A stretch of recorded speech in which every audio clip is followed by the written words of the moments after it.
it's important to seek help as a healthy way to deal with the pain. Seek support from your family members, seek also professional help, and start doing activities that can help you cope with the situation.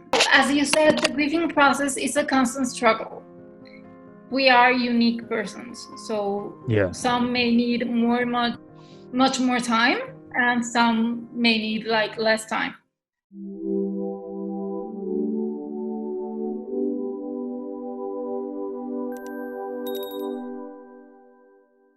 Hey, Spear Lifters, good day, and I hope you're all doing well wherever you are.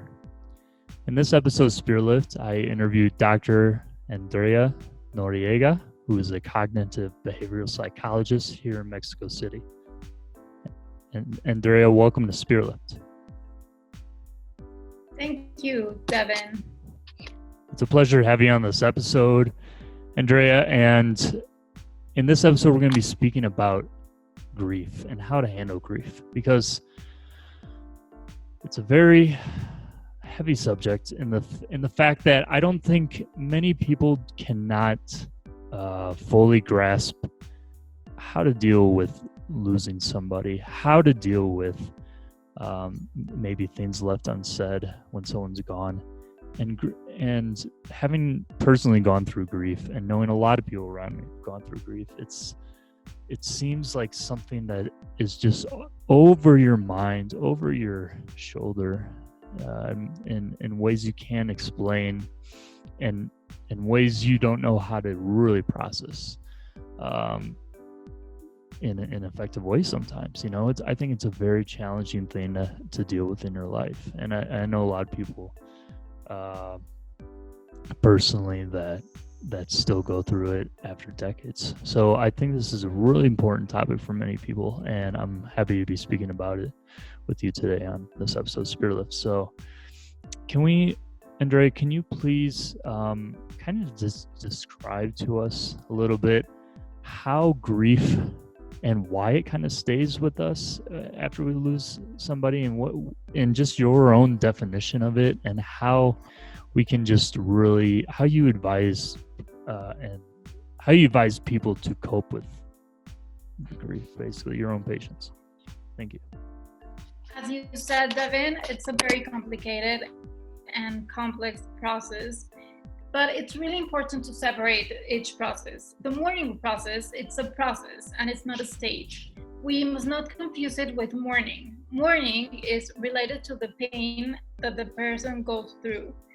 And the time of losing a loved one is the mourning response of a behavior. And on the other hand, grief, it's a situation that we will all go through at some point in our lives. Loss is part of the human life cycle. So grief is an adaptive reaction and a natural response to loss, which involves a complexity of emotions and changes at a cognitive and behavioral level, which the person starts to adopt without realizing. You start to adopt new cognitive and behavioral, different things.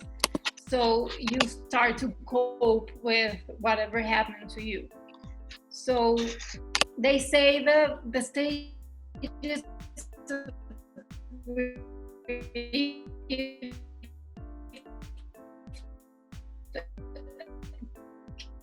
can actually we go through in life. And there are several authors who propose a series of stages. There's a variation according to these authors, and the most common are 3 phases. Are shock and denial, distress and isolation, and finally reorganization. These stages are not static, and this doesn't mean that we will all go through them in a certain order. These stages would and could be mixed during the grieving process, meaning that if you have overcome the phase, there is a possibility that you will be returning to the other phase again. For example, if you are passing through the phase of shock and denial and you sort of overcome it, then you can go through distress and isolation, and then you can go back to shock and denial again. You don't have to go by these phases in order. Mm-hmm. And As I said, the process is go ahead. No, as you said, the grieving process is a constant struggle. Like, people can be on that process for a lifetime. So whenever you say that people should be on in like an average period to talk about a time, a certain amount of time, because we are unique persons. So some may need much more time, and some may need like less time. Is there a correlation between memory, and the separation of somebody, and then the memory of what you experienced with them? Is there that gap between the physicality of having had someone in your life and them being gone, and the separation from them with the experiences of our senses create what is it cognitively, what is it that it's doing to our brain, that separation? What is that? It's really important to make a distinction about when you're talking about a memory of a person and the process of pain of losing a loved one. Like, you can also experience like missing someone in a memory that you can go back and go through all over again. But the painful process is the one that we should have like an alert about. Whatever you do to cope with this pain, or whatever you do to make peace with the idea that the person is no longer with you, but you also can revisit your memories with that person. Like, it's a healthy way.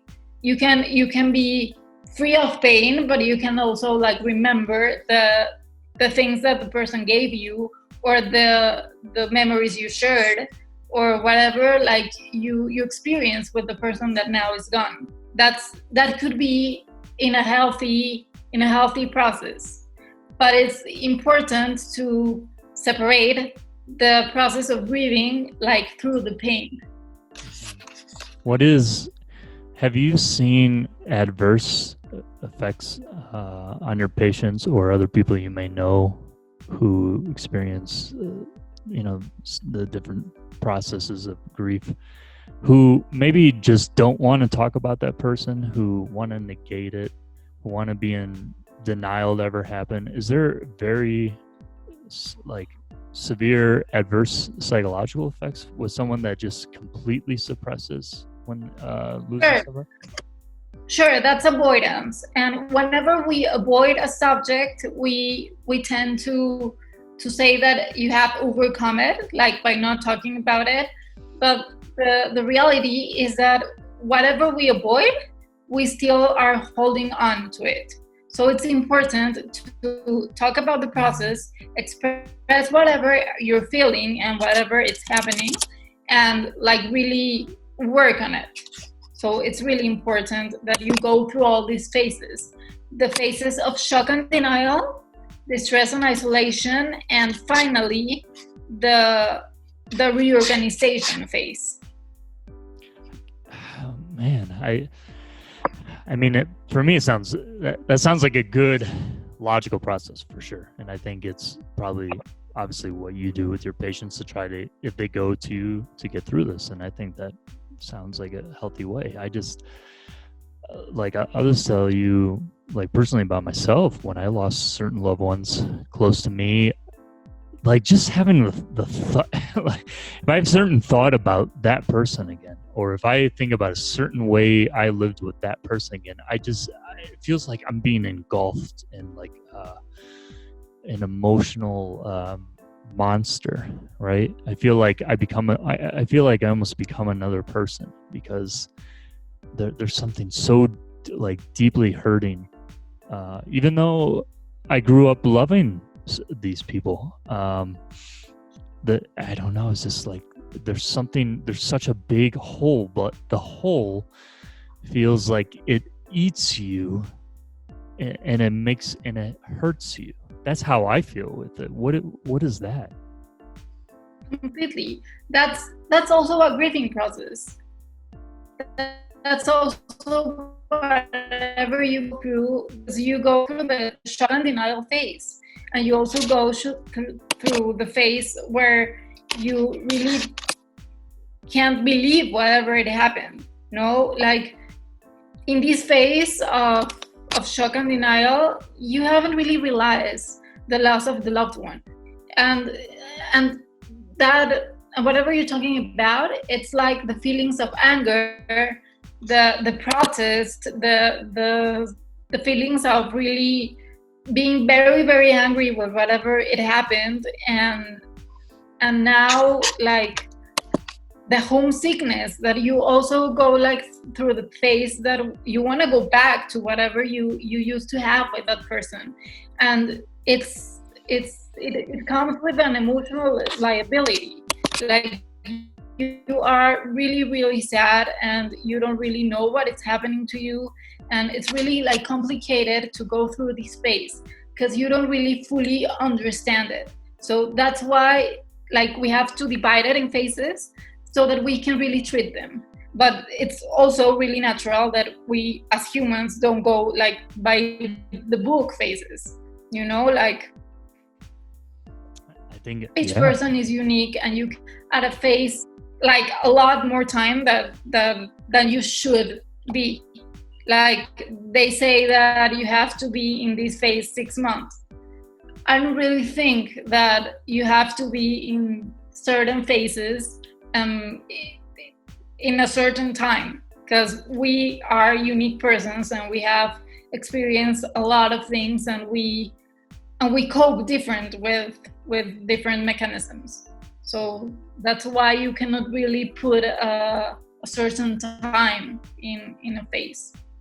No, you're right, Andrea. And yeah, I mean, the phases may be longer or shorter depending on who you are. And I mean, based on what you're describing, I mean, some of these people I've lost it's been over 10 years. So, I mean, I'm really stuck, and that's, so like, how do we, what are some practices, or what are some things like you do or you teach patients to do at home to really, I guess part of this is, from the way I see it, is kind of just opening up and facing this thing. So I don't know, what do you usually tell your patients or people in general about this?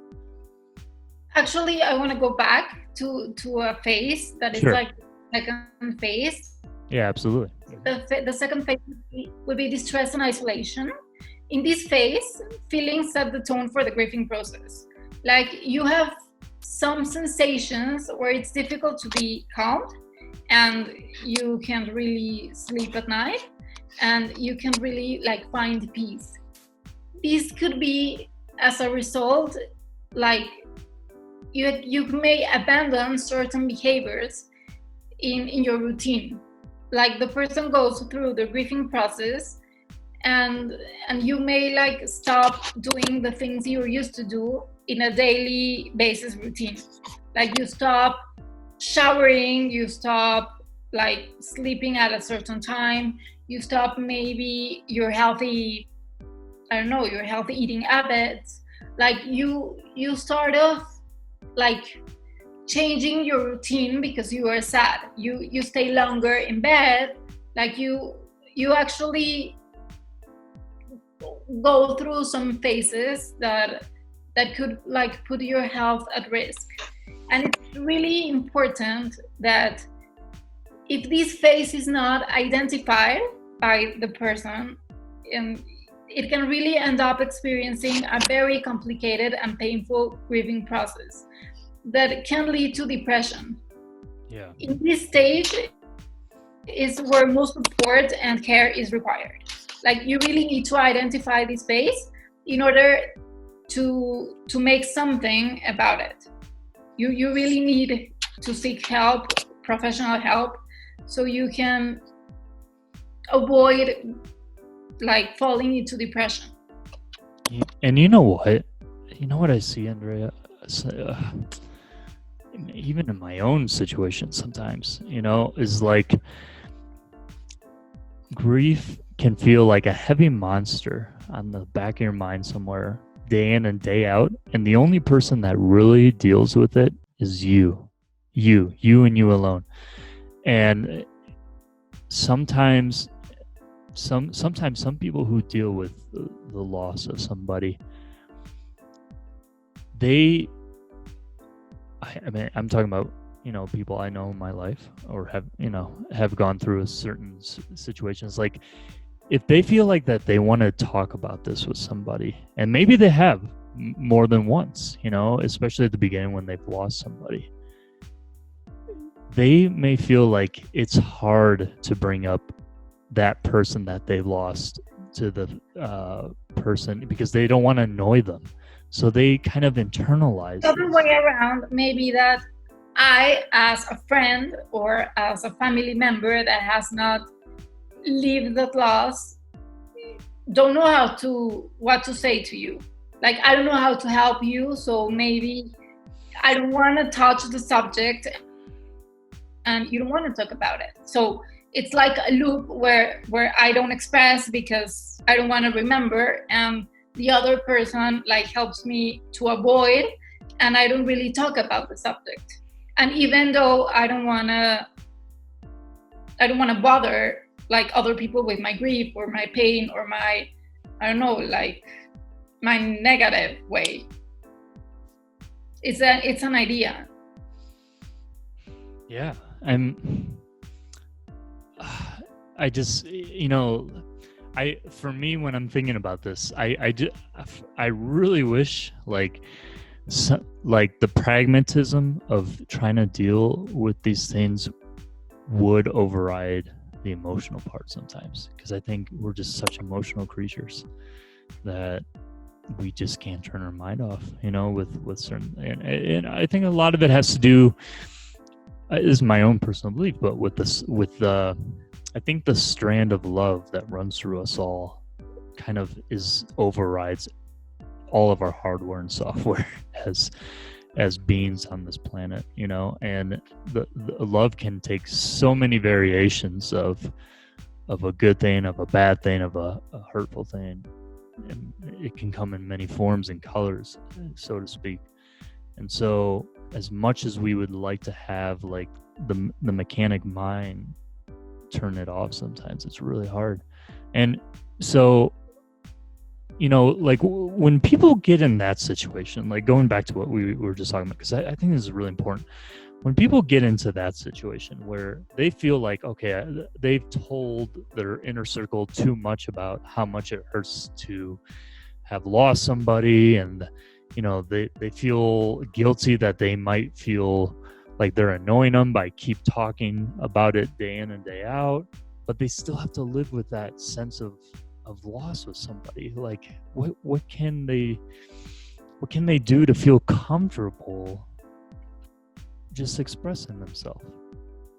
As you said, the experience of losing a loved one it's really complicated, and it may take a lot more time than expected.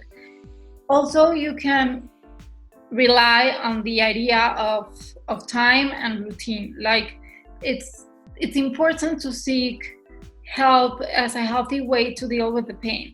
Like, seek support from your family members, support from your friends, like seek also professional help, and like start doing activities that can help you cope with the situation. try to avoid like the avoiding process, like the unhealthy habits, which are your self-abandonment and coping with drugs or alcohol, and like starting to sleep a lot and starting to break your routine, not showering, stop doing whatever like you have to do, like stop going to work, stop doing exercise, like try to not stop doing your healthy habits and your healthy routine. It's really complicated, and it can be easily said than done, but it's important to try to stick to our routine and try to stick to healthy habits.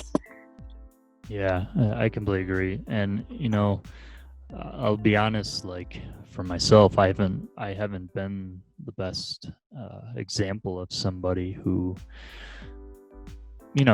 maybe had enough tolerance to listen to certain people grieving when they've lost somebody, and I feel guilty of that.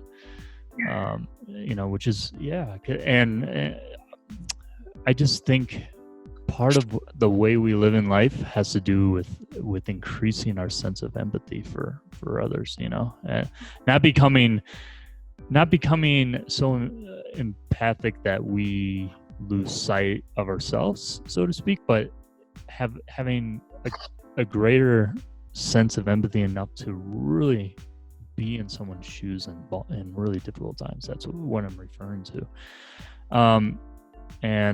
And that's really important. Like whatever I can do to help someone else, even though like maybe I'm not the kind of person that would like to talk about a sad thing for a long time, but maybe I'm very good at jokes, so I can like make laugh the person that is like grieving right now.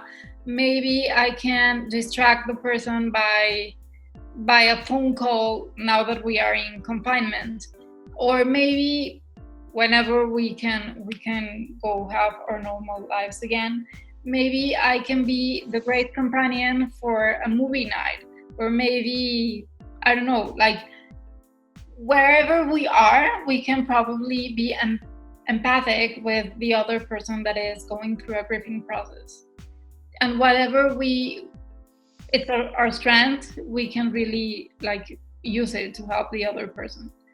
But it's important that the person, together along with the friends and family, like whenever this happens, it's really important that the person like can say goodbye to the lost one. So it's important to pay tribute to this person. Like it's important that if they go through a loss, to seek company if they are home alone. Like also really look for a health professional that will be able to give guidelines based on their own resources. Like also look for activities that generate self-care and self-soothing activities and well-being and pleasure activities. Like, and also expressing the pain. Maybe I'm not the person that would like to talk about my pain openly with everybody, but I can write a note, I can write a letter, I can make a drawing, I can speak to a photo of the lost one, I can make a song. I don't know, there's like lots of ways where I can express myself that is not like by talking. Maybe some people are not ready to talk, but they can express by a manual way or a different way. So it's important, however they want to express it, but express it, like make peace with this feeling and really feel the feeling, not avoid it, because if you avoid it, it will grow and it will and it will be expressed by the body. You can be sick, you can be low on defense, like you can have other health issues because you don't really talk about what is going on with your emotions. I think that's really important because, like you're saying, like in the way you're describing it, that you need to find the modality, you need to find the instrument in your life that will allow you to open up, because it's going to be unique to you. It can't be forced, I guess. It has to be something that feels natural and unique to you, and also having maybe people, like you said, encourage you around you. It could even be a stranger, maybe your neighbor just notices you're in this situation and they're willing to be there for you, and that could be great too. But anything that can get you on that path, like you're saying, I think is absolutely important, because that is, let's say, not the road to this overall solution, but it's the road. It is a road to healing, one way or the other. And I think that's what we all would want, in that situation. And I wonder as well, Andrea, I think for some, let's just say widowers, right? Someone who loses a husband or wife. I think there's some sense sometimes with certain people that they may feel guilty if they move on, right? Let's say someone spectacular comes into their life after their husband or wife pass away. There may be the sense of, well, I don't really, they kind of want to get into a relationship with somebody, but they may feel guilty. Yeah, but you have the idea that you might be cheating on your lost husband or your partner. Right. Do you think let's just say hypothetically somebody gets hitched with somebody after a loved one, their husband or wife passed away, and then they get into a new relationship. It should feel, I don't want to say not natural. That's not what I'm looking for. There should be some sense of agreement, or at least because they may still grieve the person that they lost even when they get in the new relationship. So I would think there would have to be an open understanding or open conversation with the new person they get in a relationship with, like, hey, I care about you, but I'm still grieving. And that person, because I've seen conflicts with that before as well, like that someone may still grieve and then get in a new relationship, and then they're still haunted by that grief as time goes on. I think there has to be some openness about that, don't you think? Of course, it's very important to know that if the person is gone, you are able and you are capable and you are more than allowed to live your life at the fullest. Even though you can feel a certain amount of guilt, right. You are the one that is still here. You are the one that is living its life, and it's really important that you do whatever you need to do to feel okay with the idea of moving on.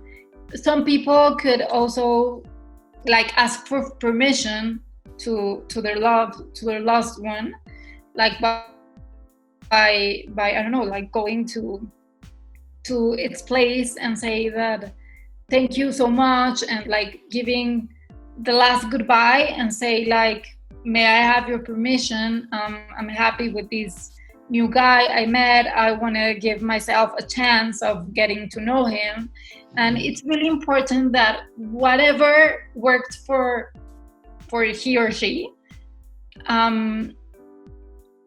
it gives himself the chance.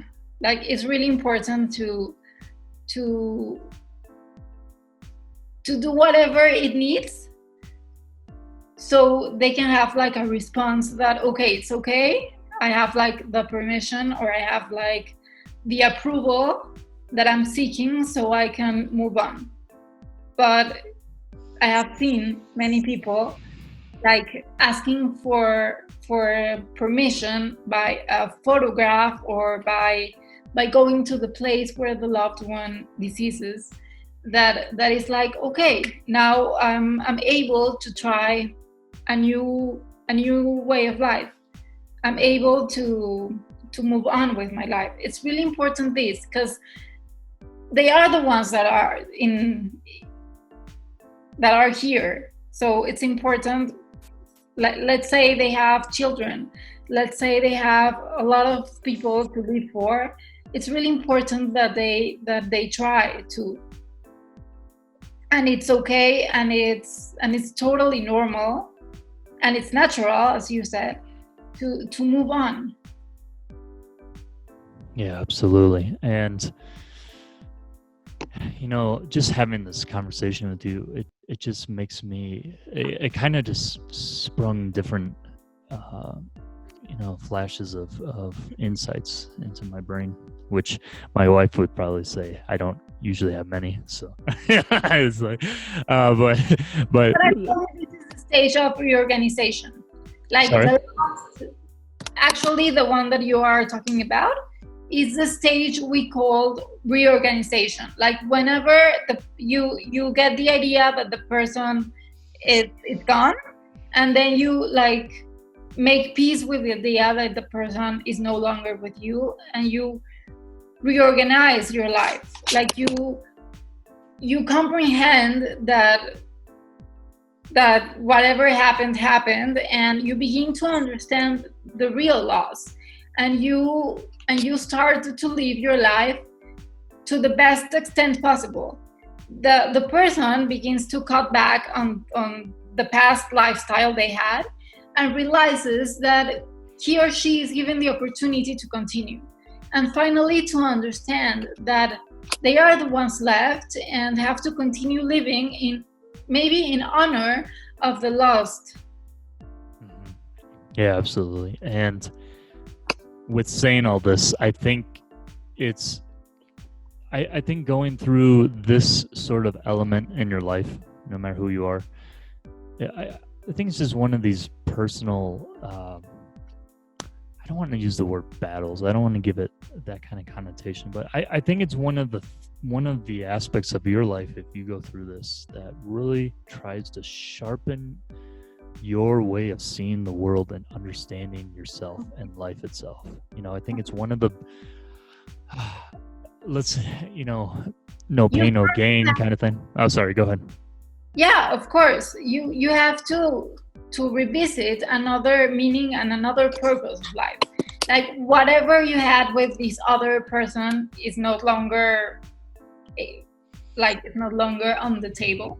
So you have to start making a new way for yourself.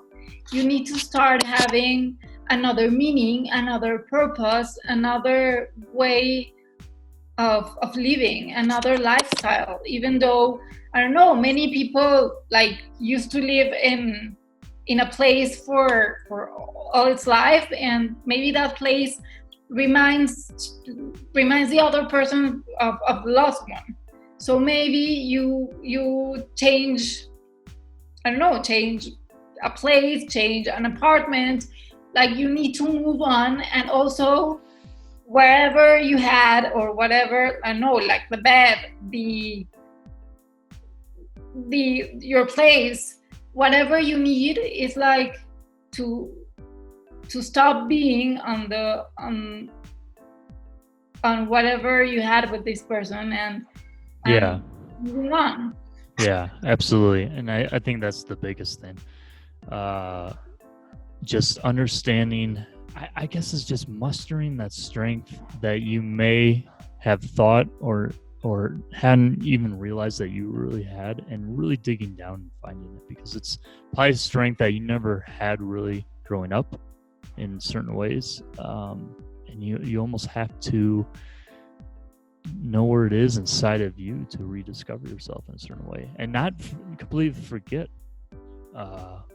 the life of that you had with that person, but just in a sort of a reinvention in a certain way, a transformation in another, So, Andrea, this has been just such an incredible conversation with you, and especially for spirit lifters who may be going through different forms of this, even those in particular stages of grief, as you mentioned before in their life. And what would be your final words as spirit lifters, just to, let's just say, a word of encouragement or a phrase or anything that you would just be able to pass on to them, just to conclude this episode?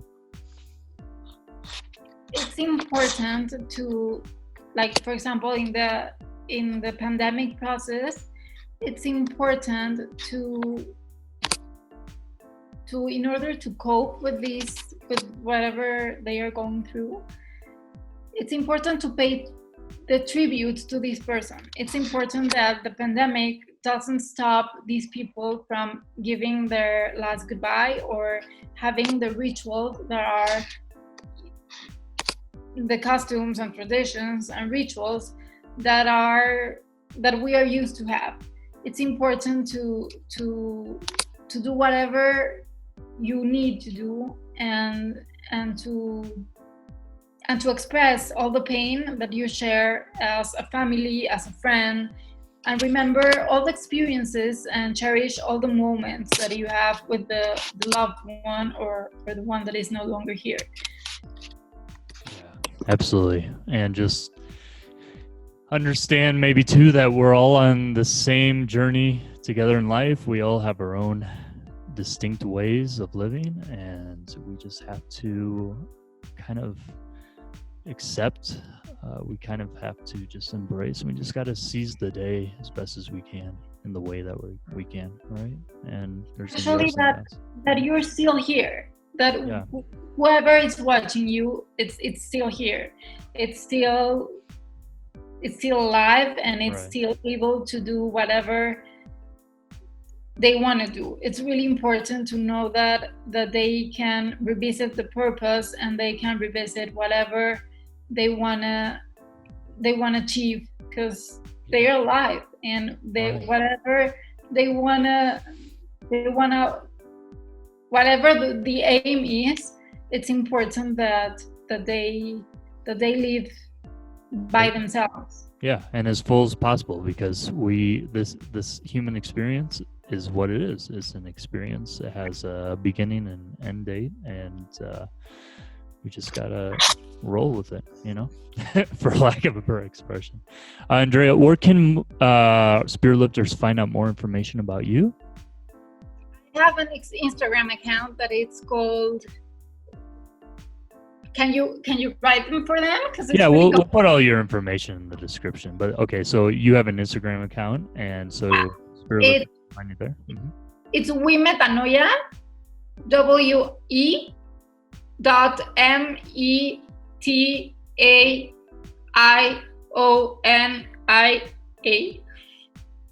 It's really complicated, but I'm a CBT psychologist, and I specialize in eating disorders, anxiety, and depression. So this grieving process is also an anxiety and depression state. You also go through depression and anxiety, and it's really, really important that whatever they are feeling, they continue to be really understanding with themselves and really be compassive about whatever they are feeling, and to know that there's not actually a state or a phase that they should go through. It's really important to know that each person grieves differently, and the pain process is different for everyone, and they have to be really patient with themselves. That's a very good idea to end on, and I think it's very important with that as well. And just understand and be patient, and just do the best you can, and get the support you can, and be as open as you can, and just don't force it though as well. Maybe like little by little you'll do what is right for you, And that's the most anyone can ask, is on your own timetable. So thank you so much again, Andrea. Spirit Lifters will include all of Andrea's information in the description below. And please, let us know in the comments below, your way of handling grief. That would really help everyone else, just having a conversation about that. So thank you so much again, Spirit Lifters, and we'll see you in the next episode.